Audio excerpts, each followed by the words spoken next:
ఇక beverages corporation ఎండీగా పనిచేసిన వాసుదేవ్ రెడ్డి ఈ ప్రభుత్వం తనను వేధిస్తుందని హైకోర్టులో 3 సార్లు యాంటిసిపేటరీ బెయిల్ పిటిషన్ ఫైల్ చేసాడు ఈ మనిషి. ఈ ప్రభుత్వం తనను వేధిస్తూ ఉందని, హెరాస్ చేస్తూ ఉందని 3 సార్లు యాంటిసిపేటరీ బెయిల్ పిటిషన్ హైకోర్టులో ఫైల్ చేసినాడు. ఇలాంటి వ్యక్తిని బెదిరించి, భయపడిచ్చి, చివరకు లొంగ తీసుకుని, ఇలాంటి వ్యక్తి మళ్ళీ స్టేట్మెంట్ ఇచ్చిన తర్వాత ఈయన సెంట్రల్ గవర్నమెంట్కి మళ్ళీ వెనక్కి వెళ్ళిపోవడానికి ఎన్ఓసి ఇచ్చాడు. అంతవరకు ఎన్ఓసి బ్లాక్ చేసి, ఇలాంటి వ్యక్తులు ఇచ్చే స్టేట్మెంట్కి ఏం వాల్యూ ఉంటుంది?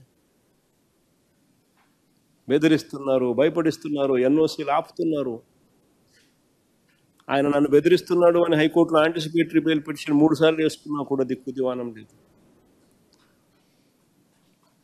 అలాంటి వ్యక్తులు ఇచ్చే స్టేట్మెంట్కి ఏం వాల్యూ ఉంటుంది? ఇంకొక ఆయన విజయసాయి రెడ్డి, చంద్రబాబుకు లొంగిపోయిన మరో వ్యక్తి. రాజ్యసభ సభ్యుడిగా 3.5 సంవత్సరం తనకు టర్మ్ ఉండగా చంద్రబాబు నాయుడు గారి కూటమికి మేలు చేసేందుకు ఆయన రాజ్యసభ సభ్యత్వానికి ఆయన రాజీనామా చేశాడు. వైఎస్ఆర్సీపీకి ఎమ్మెల్యేల బలం లేదు, మళ్ళీ రాజ్యసభకు వైఎస్ఆర్సీపీ పంపించే అవకాశం ఉండదు అని తెలిసి, తన రాజీనామా వల్ల చంద్రబాబు నాయుడు గారి కూటమికి మేలు జరుగుతుందని తెలిసి తన 3.5 సంవత్సరం టర్ము ఆ కూటమికి తాను ప్రలోభాలకు లోనై అమ్మేసి,